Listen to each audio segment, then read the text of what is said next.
Assalamualaikum warahmatullahi wabarakatuh. Waalaikumsalam warahmatullahi wabarakatuh. Pengertian cagar pelestarian menika wonten ing Undang-Undang Nomor 11 Tahun 2010 menika upaya dinamis untuk mempertahankan keberadaan warisan budaya dan cagar budaya dan nilainya dengan cara 3 hal. 1. Melindungi, 2. Mengembangkan, dan 3. Memanfaatkan. Kemudian menapa yang cagar budaya menika? Terus wonten kriterianipun. 1 adalah berusia 50 tahun atau lebih. Kedua, mewakili masa gaya paling singkat 50 tahun. Kemudian memiliki arti khusus bagi sejarah, ilmu pengetahuan, pendidikan, agama dan atau kebudayaan, dan terakhir memiliki nilai budaya bagi penguatan kepribadian. Kagem Bapak Ibu sekalian ingkang sakmenika kita acara sosialisasi penetapan cagar budaya. Menika kula nyuwun monggo untuk kita saling memperhatikan cagar budaya kita.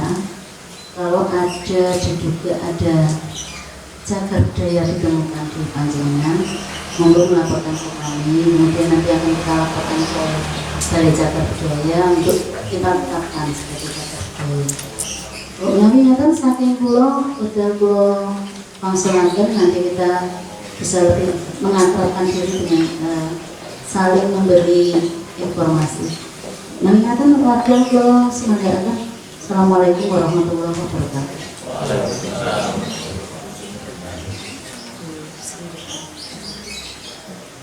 Terima kasih kepada undangan yang telah memberikan jawaban, dan sebelum materi Bu Sri Retno, kami izin matur juga bahwasanya yang kami undang hari ini tidak hanya yang memiliki cagar budaya yang akan ditetapkan, tetapi ada beberapa kelurahan yang sengaja kami undang seperti Kelor, kemudian di Landet, kemudian di Mudungan, karena di sana ada cagar budaya tetapi memang belum ditetapkan. Nah, di Ngawes ini sedikit kami berikan selain padat di daerah Ganang ya, di Ganang. Kemarin sempat kita rasa-rasa itu kayak ada pendapat pertama ya, kayak candi ya. Tapi memang belum mau diselidiki dari dinas, belum selesai, tapi sudah ada COVID. Kemudian yang Pasar Tengaran yang di Pelumpungan itu berada di Gudang Kerja, itu kami juga belum punya bukunya. Kami masih nanti kerjasama dengan kelurahan. Kemudian mereka yang BJJ sudah hadir itu di Sokoliman, kemudian di Jatiayu itu di Lemuru. Ya di Lemuru ya, Mas, di Lemuru. Nah itu kami pengen sekali di sosialisasi ini tidak sekedar memberikan sosialisasi, tetapi bagaimana kami kemudian diberikan solusi bagaimana kita meraih dana IS ini untuk pemeliharaan cagar budaya. Yang kedua, kelurahan yang ada cagar budayanya tetapi belum ada penetapan, termasuk yang IPA. Kami di Sumberseng ada ya, ada beberapa. Jadi derek titip kepada Bunda anggaran yang terdapat. Kalau sekarang kan perubahan nggak mungkin. Di anggaran mendatang, kelurahan yang kami hadirkan di sini ada IPA, ada Kelor, ada Belajar. Kemudian bendungan ini digali lagi, karena kami masih punya beberapa cagar budaya yang memang belum tercover. Jadi di Kapanewon Karangmojo ini pun luar biasa cagar budayanya, dan insya Allah sudah kami tata pelan-pelan. Next saya tidak dibidak. Depan saya kan sudah ini ya, ya sudah masuk 3 tahun nih, abu-abunya dibidak. Nah, kami tata pelan-pelan. Bunda tadi saya sudah matur dengan provinsi. Kami akan memiliki ciri khas masing-masing di kelurahan. Ini terkait dengan budaya kami. Maksudnya ciri khas kami ini tidak lepas dari ciri khas dari orang Karangmojo. Masing-masing kelurahan kami fokuskan memiliki makanan, minuman tersendiri, ciri khasnya masing-masing, dan kami sudah punya batik pun, ya. Dan lajeng kami nanti akan matur banyak di penutup, dan waktu selebihnya kami haturkan kepada Bunda Sri Retno untuk memberikan sosialisasi. Terima kasih. Monggo Bunda. Atur nuwun. Yang kami hormati Ibu yang mewakili Bapak Mewu, Ibu dari Kawasan Sosial dari Takalewang Karamongso. Yang kami hormati Ibu Sekretaris Dinas Pondok Kapitayan, yang kami hormati Bapak Ibu semua peserta sosialisasi penetapan cagar budaya Gunung Kidul. Assalamualaikum warahmatullahi wabarakatuh. Selamat siang dan salam sejahtera. Di sini saya mendapat tugas dari Pondok Kapitayan Kabupaten Gunung Kidul selaku tim ahli cagar budaya Kabupaten Gunung Kidul. Jadi perlu kami aturkan bahwa tim ahli cagar budaya ini dibentuk oleh Pondok Kapitayan Provinsi DIY, dan kami mulai tahun 2016. Jadi sebelumnya pakai assessment, dan kebetulan kami masuk, dan 3 tahun yang lalu saya mendapat tugas di Kabupaten Ponorogo, dan untuk tahun ini saya pindah di Kabupaten Gunung Kidul. Nah, kemudian apa itu warisan budaya? Warisan budaya adalah benda warisan budaya, bangunan warisan budaya, struktur warisan budaya, situs warisan budaya, kawasan warisan budaya yang di darat maupun di laut yang perlu dilestarikan keberadaannya karena memiliki nilai penting bagi sejarah, ilmu pengetahuan, pendidikan agama dan kebudayaan yang sudah tercatat di dalam daftar warisan budaya daerah. Sedangkan cagar budaya adalah hampir sama dengan warisan budaya, sama sebetulnya, namun melalui proses penetapan. Kemudian kriteria cagar budaya tadi sudah diaturkan oleh Ibu Sekdis bahwa harus berusia lebih dari 50 tahun, mewakili masa jaya paling singkat 50 tahun, memiliki arti khusus bagi sejarah, ilmu pengetahuan, pendidikan agama dan atau kebudayaan, dan memiliki nilai budaya bagi penguatan kepribadian bangsa. Namun di poin 4 ini hanya berlaku untuk penetapan cagar budaya peringkat nasional. Jadi kalau peringkat kabupaten belum perlu mencantumkan yang nomor 4. Kemudian untuk memudahkan pembagian cagar budaya itu ada 5, yaitu benda, struktur, bangunan, situs, dan kawasan. Apa itu benda cagar budaya? Benda cagar budaya merupakan benda alam atau benda buatan manusia, baik bergerak maupun tidak bergerak, berupa kesatuan atau kelompok yang atau bagian-bagiannya atau sisa-sisanya yang memiliki hubungan erat dengan kebudayaan dan sejarah perkembangan manusia. Ini mungkin contoh benda yang sudah ditetapkan di Kabupaten Gunung Kidul. Ini ada Arca Mendir di Sekoliman, mungkin di Karangrejo, kemudian prasasti Nanjatan sekarang disimpan di BPJB, kemudian Al-Quran Masjid Jami Wonosobo yang ada di Pondok. Kemudian struktur cagar budaya merupakan susunan binaan yang terbuat dari benda alam atau benda buatan manusia untuk memenuhi kebutuhan ruang kegiatan yang menyatu dengan alam, sarana dan prasarana untuk menampung kebutuhan manusia. Salah satu contoh struktur ini ada di Tugu Jumenengan Ponjong yang ada di tengah-tengah itu, kemudian situs Gambilowati di Purwosari. Kemudian bangunan cagar budaya merupakan susunan binaan yang terbuat dari benda alam atau benda buatan manusia untuk memenuhi kebutuhan ruang berdinding atau tidak berdinding dan beratap. Contohnya seperti ini, rumah tradisional Saliono di Saposari dan rumah tradisional Suwardi di Semanu yang merupakan tempat tinggal masa kecil Kolonel Sudiono. Kemudian yang dimaksud dengan situs cagar budaya adalah lokasi yang berada di darat atau di air yang mengandung benda cagar budaya, bangunan cagar budaya atau struktur cagar budaya sebagai hasil kegiatan manusia atau bukti kejadian pada masa lalu. Dan ini contoh situs Sokoliman, jadi mungkin sudah dikenal di sini. Kemudian situs Gua Braholo di Lombok yang sudah ditetapkan sebagai cagar budaya nasional, itu sudah ditetapkan. Sedangkan kawasan cagar budaya merupakan satuan ruang geografis yang memiliki dua situs cagar budaya atau lebih yang letaknya berdekatan atau memperlihatkan diri tata ruang yang khas. Dan mengapa cagar budaya perlu dilestarikan?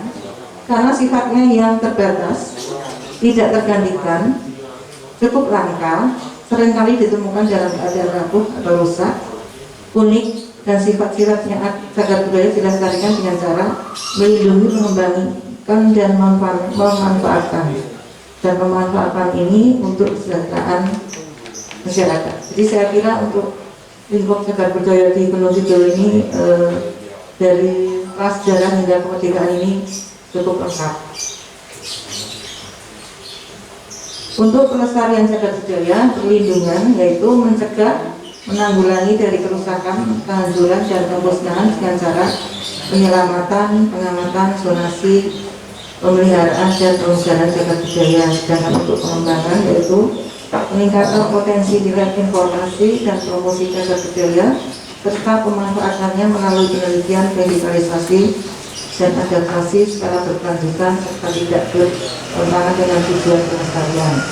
Sedangkan untuk pemanfaatan pendayagunaan cagar budaya sebesar-besarnya untuk kemakmuran rakyat. Keistimewaan cagar budaya di Gunung Kidul. Jadi Gunung Kidul mempunyai awal perkembangan budaya di DIY yang ditandai dengan adanya temuan arkeologis, situs, dan benda masa prasejarah yang tidak terdapat di kota lainnya. Jadi untuk di Karangmojo ini PATB Gunung Kidul sudah menetapkan ada sekitar 22 cagar budaya dan kebanyakan adalah menhir, dan kami pun sangat mengharap dari bapak ibu bapak yang sekiranya di daerahnya ada ditemukan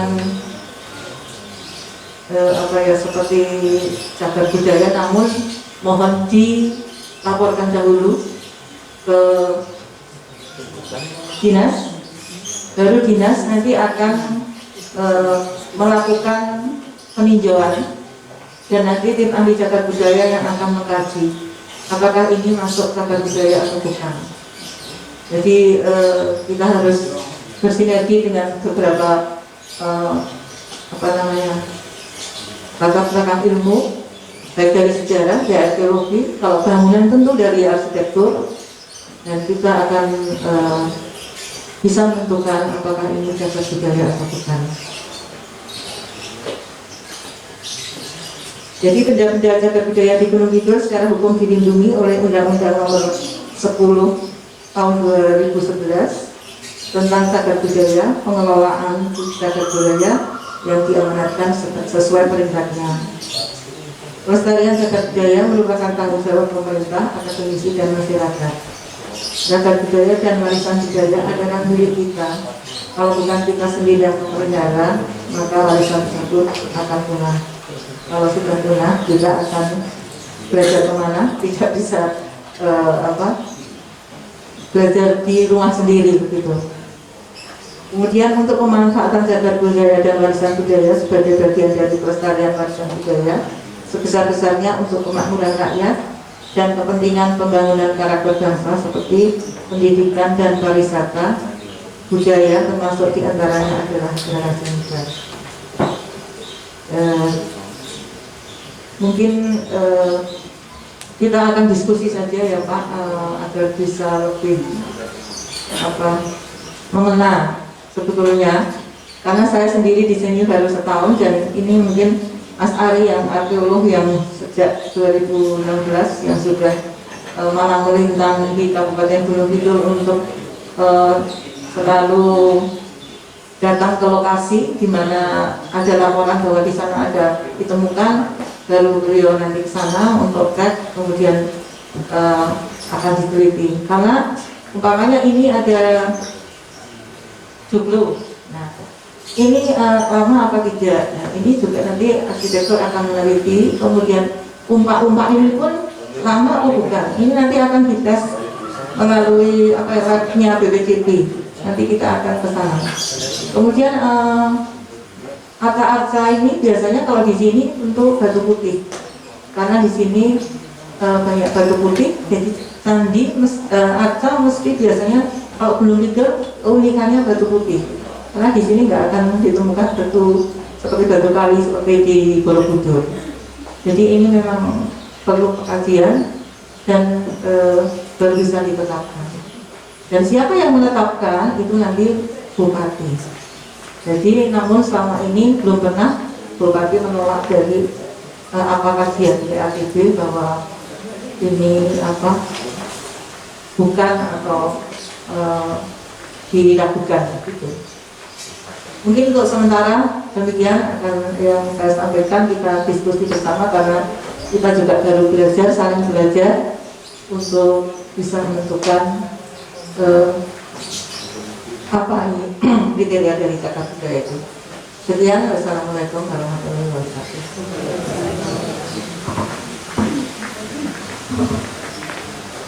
Terima kasih pada penerima yang telah memberikan beberapa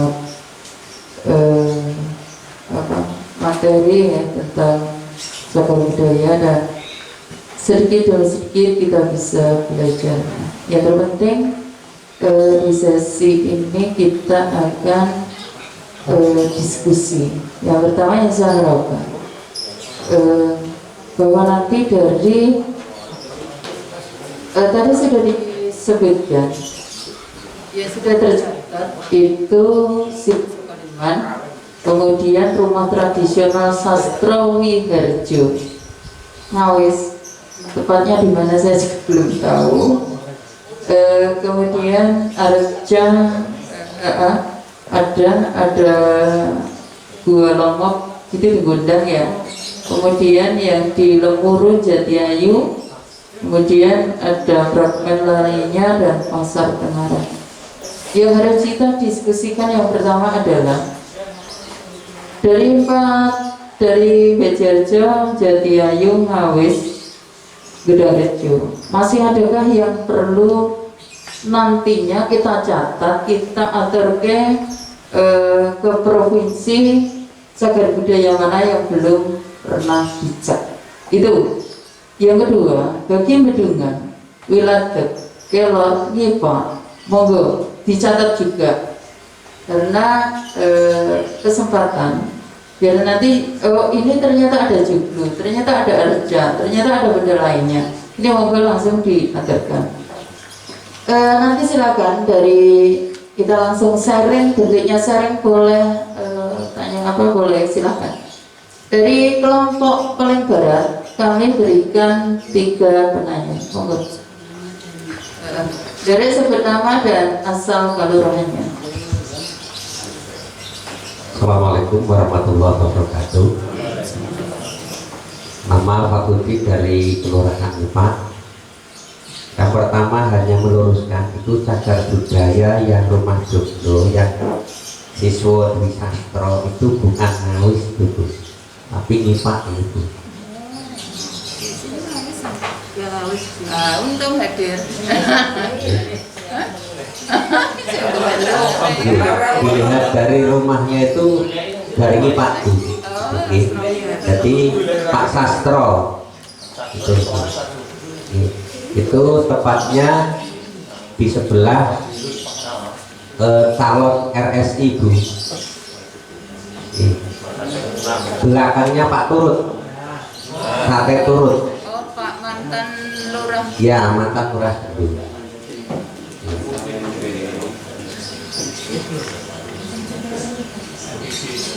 Yang kedua, ini mohon tanya dengan Berita juga di Nyawis ya. Iya, makanya nanti kita luruskan ya. itu alamatnya Bu, bukan Ngawis itu. Desa Ngawis, Kecamatan Karangmojo yang Ya, itu ya betul Desa Ngipak, Kecamatan Karangmojo. Rumah Joglo yang di belakang Sate Turut.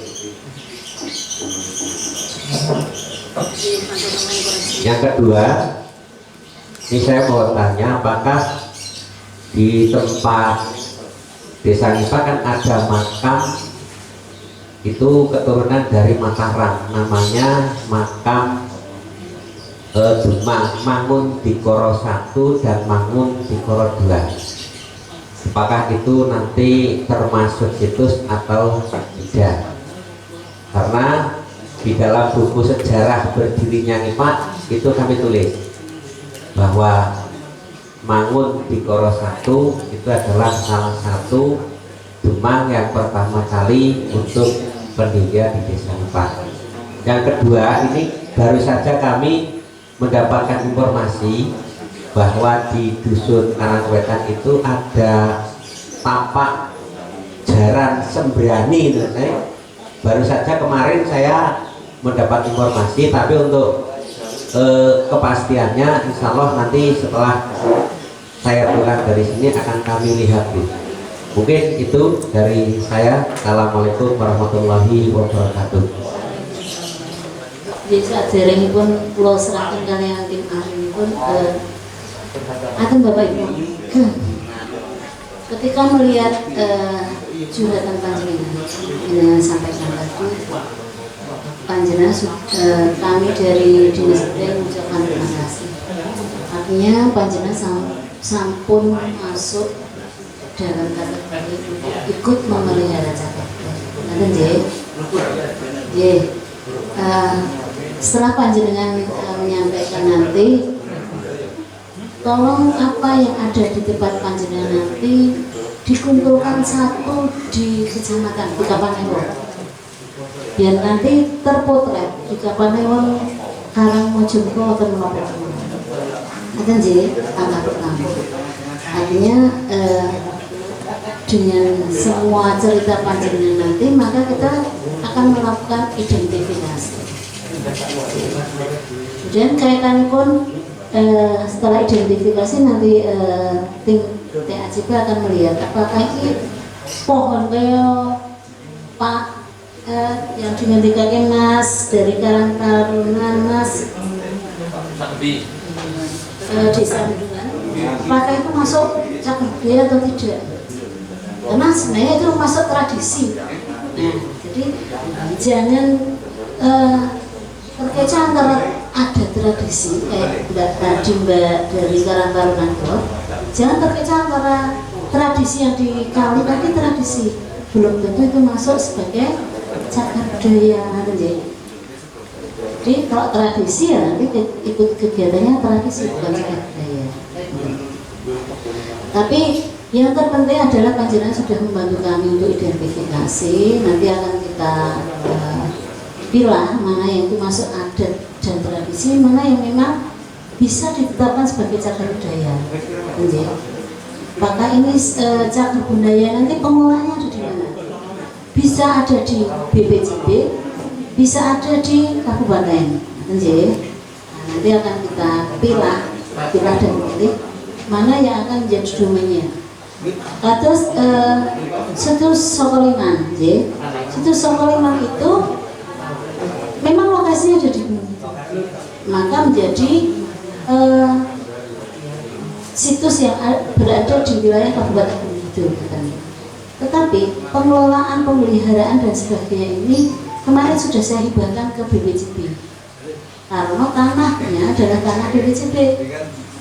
ketika tanahnya bukan tanah saya, itu tanah kabupaten, kabupaten itu dalam arti baik itu tanah perorangan, tanah desa, ataupun tanah yang sudah menjadi milik Pemda, artinya tanah kabupaten.